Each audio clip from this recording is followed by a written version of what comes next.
Hi hello dears, welcome back to വിജസ് online tuition. അപ്പോൾ ഇന്ന് നമ്മൾ നോക്കാൻ വേണ്ടി പോകുന്നത് ഫിസിക്സിലെ ചാപ്റ്റർ 3 ഏതാണ്ടാ the world of colours and vision എന്ന ചാപ്റ്റർ ആണ്. അപ്പോൾ നമ്മുടെ ക്രിസ്മസ് എക്സാം പോയിന്റ് ഓഫ് വ്യൂവിൽ നമ്മൾ ഈ ഒരു ചാപ്റ്റർ പെട്ടെന്ന് ഡിസ്കസ് ചെയ്യാൻ വേണ്ടി പോവുകയാണ്. ഇമ്പോർട്ടൻ്റ് ആയിട്ടുള്ള ടോപ്പിക്ക് മാത്രം നമ്മൾ പറഞ്ഞുകൊണ്ട് ഈ ചാപ്റ്റർ മൊത്തത്തിൽ നമ്മൾ റീകോൾ ചെയ്യാൻ വേണ്ടി പോവാണ്. ഓക്കെ അല്ലേ? അപ്പോൾ ഒട്ടും വൈകണില്ല. ക്ലാസ്സിലേക്ക് പോകുന്നതിന് മുൻപ് നമ്മുടെ ചാനൽ ആദ്യമായിട്ടാണ് കാണുന്നതെങ്കിൽ ഒന്ന് സബ്സ്ക്രൈബ് ചെയ്ത് സപ്പോർട്ട് ചെയ്യുക. നമ്മുടെ കമൻറ്റ് ബോക്സിൽ നമ്മുടെ വാട്സ്ആപ്പ് ചാനലിന്റെ ലിങ്ക് കൊടുത്തിട്ടുണ്ട്. അപ്പോൾ അതിലും കൂടി ഒന്ന് ജോയിൻ ചെയ്യാൻ. നോട്ടൊക്കെ അവിടെ ലഭിക്കുന്നതാണ്, കംപ്ലീറ്റ്ലി ഫ്രീ ആണ് കേട്ടോ. വീഡിയോ ഇഷ്ടപ്പെടുകയാണെങ്കിൽ ഒന്ന് ലൈക്ക് ചെയ്ത് സപ്പോർട്ട് ചെയ്യുക. അപ്പോൾ നമുക്ക് നേരെ ക്ലാസ്സിലേക്ക് കടന്നു. അപ്പോൾ world of colours and vision നമ്മൾ പറഞ്ഞു.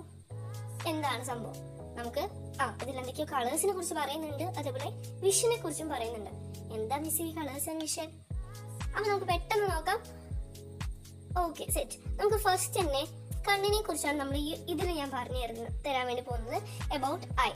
അതിനെ കുറിച്ച് നമുക്ക് എന്താ പറയാൻ പറ്റുന്നത്?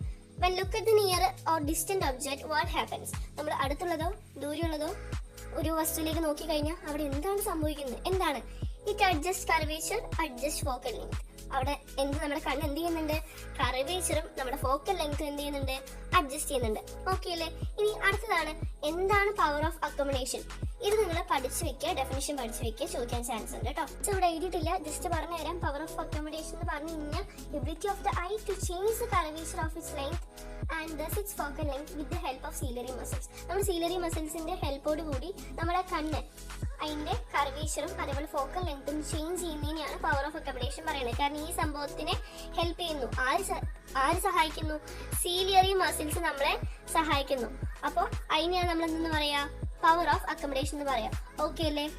ഇനി എന്താണ് ഷോർട്ട് സൈറ്റ് ആൻഡ് എന്താണ് ലോങ് സൈറ്റ്? അതാണ് നമുക്ക് നോക്കാനുള്ളത് അല്ലേ? ഷോർട്ട് സൈറ്റ് ആണെന്നുണ്ടെങ്കിൽ അതിന്റെ റീസൺസ് നമുക്ക് ഫസ്റ്റ് നോക്കാം. എന്താണ്? ഐബോൾ സൈസ് കൂടുതലായിരിക്കും ആൻഡ് ലെൻസിന്റെ പവറും കൂടുതലായിരിക്കും. ഇത് നമുക്ക് എങ്ങനെ ശരിയാക്കാം? കോൺകേവ് ലെൻസ് ഉപയോഗിച്ചുകൊണ്ട് നമുക്ക് ഇതിനെ ശരിയാക്കാം. ഇനി ലോങ് സൈറ്റ് ആണെങ്കിലോ ഐബോളുടെ സൈസ് കുറവായിരിക്കും, ലെൻസിന്റെ പവർ കുറവായിരിക്കും. റെക്ടിഫൈഡ് യൂസിങ് എങ്ങനെയാണ് നമുക്ക് നേരാക്കാൻ പറ്റുക? കോൺവെക്സ് ലെൻസ് നമുക്ക് യൂസ് ചെയ്യാം. അപ്പോൾ മിസ് ഇവിടെ ഹാൻഡ് റിട്ടൺ നോട്ട്സ് ആണ് യൂസ് ചെയ്യുന്നത്. അപ്പോൾ അത്രയ്ക്ക് ഷോർട്ട് ആയിട്ടാണ് നമ്മൾ ഈ ഒരു ചാപ്റ്റർ മുൻപോട്ട് പോകുന്നത്. ഓക്കെ അല്ലേ? ഇനി ഷോർട്ട് സൈറ്റ് എന്ന് പറഞ്ഞു കഴിഞ്ഞാൽ എന്താണ്? അടുത്തുള്ളത് കാണാൻ പറ്റും ആൻഡ് ദൂരെയുള്ളത് കാണാൻ പറ്റില്ല. ആൻഡ് ലോങ് സൈറ്റ് എന്താണ്? ദൂരെയുള്ളത് കാണാൻ പറ്റും എന്നാൽ അടുത്തുള്ളത് കാണാൻ പറ്റില്ല. അപ്പോൾ ഷോർട്ട് സൈറ്റ് പൊതുവെ നമ്മളുടെ ഈ ഒരു പ്രായത്തിലാണ് നമുക്ക് ഷോർട്ട് സൈറ്റ് മെയിൻ ആയിട്ടും വരിക. എന്നാൽ ലോങ് സൈറ്റ് അങ്ങനെയാണോ? അല്ല, ലോങ് സൈറ്റ് ഏജിങ് വയസ്സ് കൂടുമ്പോഴും ലോങ് സൈറ്റ് വരാം. ഓക്കെ അല്ലേ? ഇനി ഓൾഡ് പീപ്പിൾ ഹൈപ്പർ മെട്രോപ്പിയ, വലിയ ആൾക്കാരുടെ ഹൈപ്പർ മെട്രോപ്പിയാണ് നമ്മൾ എന്ന് പറയുക പ്രസ് ബയോപ്പിയ എന്ന് പറയുന്നത്. ആൻഡ് ഹൈപ്പർ മെട്രോപ്പിയ എന്ന് പറയുന്നത് ലോങ് സൈറ്റ് ആണ്. മയോപ്പിയ എന്ന് പറയുന്നത് എന്താണ്? ഷോർട്ട് സൈറ്റ് ആണ്. ഓക്കെ അല്ലേ? ഇനി സ്കാറ്ററിങ്. എന്താണ് സ്കാറ്ററിങ്? സ്കാറ്ററിങ് എന്തിനെ ഡിപ്പെൻഡ് ചെയ്തിരിക്കുന്നു നമുക്ക് നോക്കാം അല്ലേ? സ്കാറ്ററിങ് എന്തിനെ ഡിപ്പെൻഡ് ചെയ്തിരിക്കുന്നു? Wave length and size of the particle. എന്തൊക്കെയാണ്? വേവ് ലെങ്ത്തും അതേപോലെ പാർട്ടിക്കിളുടെ കണികകളുടെ സൈസിനെ ഡിപ്പെൻഡ് ചെയ്യുന്നു. ഈ വേവ് ലെങ്ത് കൂടിയ സ്കാറ്ററിങ് കുറയുകയാണ് ചെയ്യുക. അപ്പൊ സ്കാറ്ററിങ് കൂടി കഴിഞ്ഞാൽ എന്ത് സംഭവിക്കും? വേവ് ലെങ്ത് കുറയല്ല, വേവ് ലെങ്ത് കൂടും. VIB എന്ന് പറയുന്നത് എന്താണടാ? വയലറ്റ് ഇൻഡിഗോ ബ്ലൂ അല്ലെ? വയലറ്റ് ഇൻഡിഗോ ബ്ലൂ എന്ന് പറയുന്നത് അവിടെ എന്താണ്? വേവ് ലെങ്ത് കുറയും, പക്ഷെ എന്ത് ചെയ്യും? സ്കാറ്ററിങ് കൂടും. അപ്പൊ വേവ് ലെങ്ത് കുറവുള്ള കളേഴ്സ് ആണ് നമ്മുടെ വിബ്ജിയോറിൽ ഏറ്റവും വേവ് ലെങ്ത് കുറവുള്ള കളേഴ്സ് ആണ് ആരൊക്കെ? Violet, IndiGo and blue. Okay അല്ലടാ? ഇനി ഇതിന്റെ കുറച്ച് എക്സാമ്പിൾസ് നമ്മളോട് പറയാൻ പറഞ്ഞ സ്കൈ, ഓഷ്യൻ, അപ്പിയേഴ്സ് ബ്ലൂ അല്ലെ? സ്കൈയും ഓഷ്യനും ബ്ലൂ നിറത്തിൽ കാണപ്പെടുന്നു. ഇനി ROY അതായത് റെഡ്, ഓറഞ്ച്, യെല്ലോ. ഇവർക്ക് എന്താണ്? വേവ് ലെങ്ത് കൂടുതലാണ്, അതുകൊണ്ട് സ്കാറ്ററിങ് കുറവാണ് അല്ലെ? അപ്പൊ അവരെന്ത് ചെയ്യും? Travel more distance. അപ്പൊ അവര് കുറെ ദൂരം അവര് സഞ്ചരിക്കും. ഓക്കെ അല്ലടാ? ഇനി ഇത് അവിടെ ഒരു കുഞ്ഞു സംഭവം ഉണ്ട്. ലൈറ്റിനെ കാട്ടി ഡസ്റ്റ് പാർട്ടിക്കിൾസിന് വേവ് ലെങ്ത് കൂടുതലാണെന്നുണ്ടെങ്കിൽ scattering will same for all colours. അപ്പൊ എല്ലാ കളേഴ്സിനും എന്താണ്? സ്കാറ്ററിംഗ് സെയിം ആയിരിക്കും. ഇനി എന്താണ് ഈ വിബ്ജിയോർ? ഇതാണ് വിബ്ജിയോർ അല്ലെ? നമുക്കുണ്ട് വയലറ്റ് ഉണ്ട്, ഇൻഡിഗോ ഉണ്ട്, ബ്ലൂ ഉണ്ട്, ഗ്രീൻ ഉണ്ട്, യെല്ലോ, ഓറഞ്ച് ആൻഡ് റെഡ് നമുക്കുണ്ട്. ആൻഡ് ഇവിടെ നമ്മൾ ശ്രദ്ധിക്കേണ്ട കാര്യം, അപ്പോൾ വേവ് ലെങ്ത് കുറവ് ആർക്കാണ്?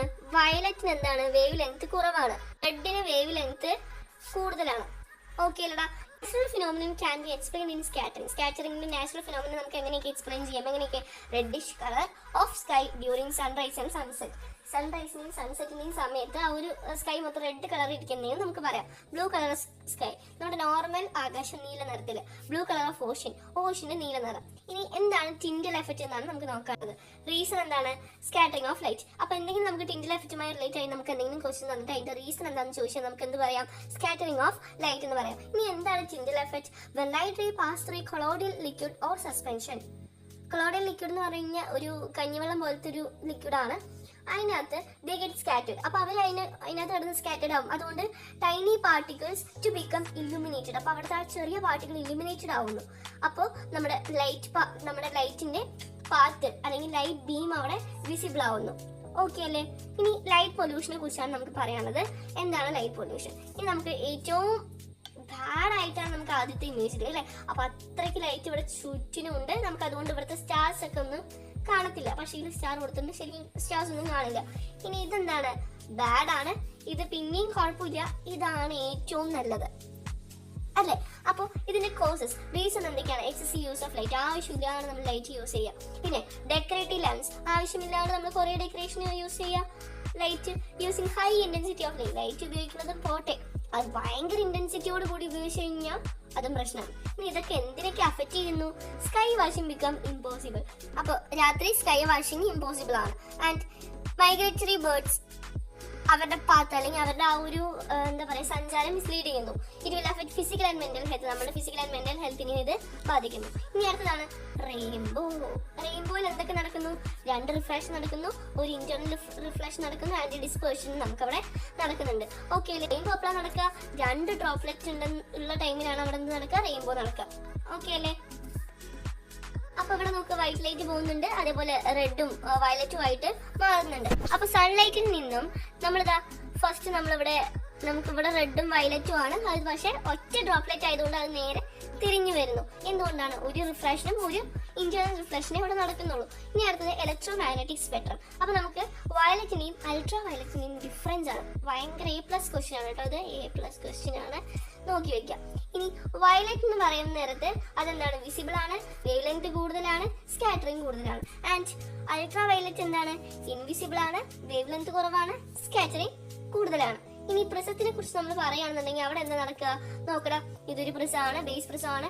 ഇതാണ് അതിന്റെ ബേസ് എന്ന് പറയുന്നത്. അപ്പൊ ഒരു വൈറ്റ് ലൈറ്റ് പോയി കഴിഞ്ഞ് കഴിഞ്ഞാൽ അതാ അതിന്റെ സ്പ്ലിറ്റ് ചെയ്യണം, കളേഴ്സ് ഒക്കെ സ്പ്ലിറ്റ് ആയി പോകുന്നു. അപ്പൊ താഴെയുള്ളത് വയലറ്റും മേലെയുള്ളത് റെഡുമാണ്. അപ്പൊ ഇവിടെ തലകീഴായിട്ട് വേറൊരു പ്രിസം വെച്ച് കഴിഞ്ഞാൽ അവിടെ പിന്നെ വീണ്ടും ഇങ്ങനെ പോയിട്ട് പിന്നെ അത് ഒറ്റ ലൈറ്റ് ആയിട്ട് പോകുന്നു അല്ലെ. അതും കൂടി മനസ്സിലാക്കുക. ഇനി കളേഴ്സ്, എന്താണ് കളേഴ്സ്? നമുക്ക് കളേഴ്സ് രണ്ട് കളർ ഉണ്ട്, ഒന്ന് പ്രൈമറി ഉണ്ട്, ഒന്ന് സെക്കൻഡറി ഉണ്ട്. പ്രൈമറിയിൽ എന്താണ്? റെഡ് ഉണ്ട്, ബ്ലൂ ഉണ്ട്, ഗ്രീൻ ഉണ്ട്. ആൻഡ് സെക്കൻഡറിയിൽ എന്താണ്? YMC, അതായത് യെല്ലോ, മജന്ത, സിയാൻ. റെഡ് പ്ലസ് ഗ്രീൻ ആണ് യെല്ലോ, ഗ്രീൻ പ്ലസ് ബ്ലൂ ആണ് സിയാൻ, ആൻഡ് R പ്ലസ് ബ്ലൂ ആണ് മജന്ത. ഓക്കെ അല്ലേ? How we get violet? എങ്ങനെ നമുക്ക് വയലറ്റ് കിട്ടാം? ലൈറ്റ് എങ്ങനെ കിട്ടാം? റെഡ് ബ്ലൂ ഗ്രീനും കൂടി കൂട്ടുമ്പോൾ നമുക്ക് വയലറ്റ് കിട്ടും പറയാം. ഇനി മജന്തയും അതേപോലെ ഗ്രീനും കൂടി കൂട്ടിയാൽ എന്ത് കിട്ടും? വയലറ്റ് കിട്ടും. അതായത് എല്ലാ പ്രൈമറി കളേഴ്സും കൂടി കൂട്ടിയാൽ നമുക്ക് വൈറ്റ് ലൈറ്റ് കിട്ടും. അതേപോലെ തന്നെ സെക്കൻഡറി കളേഴ്സും പ്രൈമറി കളേഴ്സും കൂടി മിക്സഡപ്പ് ചെയ്താൽ നമുക്ക് എന്ത് കിട്ടും? വൈറ്റ് ലൈറ്റ് കിട്ടും. പക്ഷെ നോക്കാൻ നേരത്ത് ഈ അതായത് നമ്മുടെ പ്രൈമറി 3 കളേഴ്സും അവിടെ എങ്ങനെയെങ്കിലൊക്കെ എത്തുന്നുണ്ടെങ്കിൽ അവിടെ വൈറ്റ് ലൈറ്റ് കിട്ടും കേട്ടോ. And we C hibiscus plant using red filter paper. നമ്മളൊരു ഹിബിസ്കസ് പ്ലാന്റ് ഇതിൽ നമ്മൾ റെഡ് ഫിൽറ്റർ പേപ്പർ വെച്ച് നമ്മൾ നോക്കുകയാണ്. അപ്പൊ നമ്മൾ റെഡ് ഫിൽറ്റർ പേപ്പർ ആണ് ഇവിടെ മൊത്തം എങ്ങി അവിടെ ഏത് ലൈറ്റാ പോവുക? റെഡ് ലൈറ്റ് ആണ് പോവുക അല്ലെ. അപ്പൊ നമുക്ക് ഇതെന്താണ്? റെഡ് കളർ ആയതുകൊണ്ട് അതിന്റെ സ്വന്തം കളറായിട്ടില്ല റെഡ് കളറിനെ അവരെന്ത് ചെയ്യുന്നു? തിരിച്ച് നമുക്ക് എന്ത് കിട്ടുന്നു? റെഡ് കളർ നമുക്ക് തിരിച്ചു കിട്ടുന്നു. പിന്നെ ഇവിടെ ഒരാളുണ്ട്, ഇല. ആ ഇല എന്താണ്? ഗ്രീൻ ആണ്. അപ്പൊ റെഡ് കളറിന് റെഡ് മാത്രമേ ഉള്ളൂ. അപ്പോൾ നമുക്ക് വേറെ ഒന്നുമില്ല. അപ്പൊ റെഡ് കളർ ഫിൽറ്റർ പേപ്പറിൽ നമ്മുടെ ഗ്രീൻ ലീഫ് എന്തായിട്ട് നമുക്ക് കാണാം? Appears dark. ഇനി example of an appearance due to persistence of vision in daily life. നമ്മുടെ പെർസിസ്റ്റൻസ് ഓഫ് വിഷൻ, നമ്മുടെ ഡെയിലി ലൈഫിലെ പെർസിസ്റ്റൻസ് ഓഫ് വിഷന്റെ അപ്പിയറൻസിന്റെ കുറച്ച് എക്സാമ്പിൾസ് ആണ് നമ്മളോട് പറഞ്ഞിട്ടുള്ളത്. ഒന്നാണ് ന്യൂട്ടന്റെ colour disc, speedily moving fan. സ്പീഡിലായിട്ട് മൂവ് ചെയ്യുന്ന ഫാനിന്റെ ലീഫ് നമുക്ക് കാണുമോ? ഇല്ല. And waterfalls appears stationary. നമ്മൾ ദൂരത്ത് നമ്മൾ ചില വെള്ളച്ചാട്ടമൊക്കെ നോക്കുക, അതിങ്ങനെ കട്ടയായി നിൽക്കുന്ന പോലെ തോന്നുന്നു. വെള്ളം അങ്ങനെ ഒഴുകാത്ത പോലെ നമുക്ക് തോന്നും. അതും ഇതിന്റെ എക്സാമ്പിളാണ്. ഇനി 1/16 സെക്കൻഡ് ആണ് പെർസിസ്റ്റൻസ് ഓഫ് വിഷൻ എന്ന് പറയുന്നത്. ഓക്കെ അല്ലടാ? അപ്പം മനസ്സിലായെന്ന് വിചാരിക്കും. എന്താണ് ഡൗട്ടുള്ള ഭാഗം എന്ന് പറഞ്ഞു കഴിഞ്ഞാൽ അത് നിങ്ങൾ കമന്റ് റിപ്ലൈ തരാം കേട്ടോ. അപ്പം ഇനി നമുക്ക് അടുത്ത ക്ലാസ്സിൽ കാണാം. ബൈ.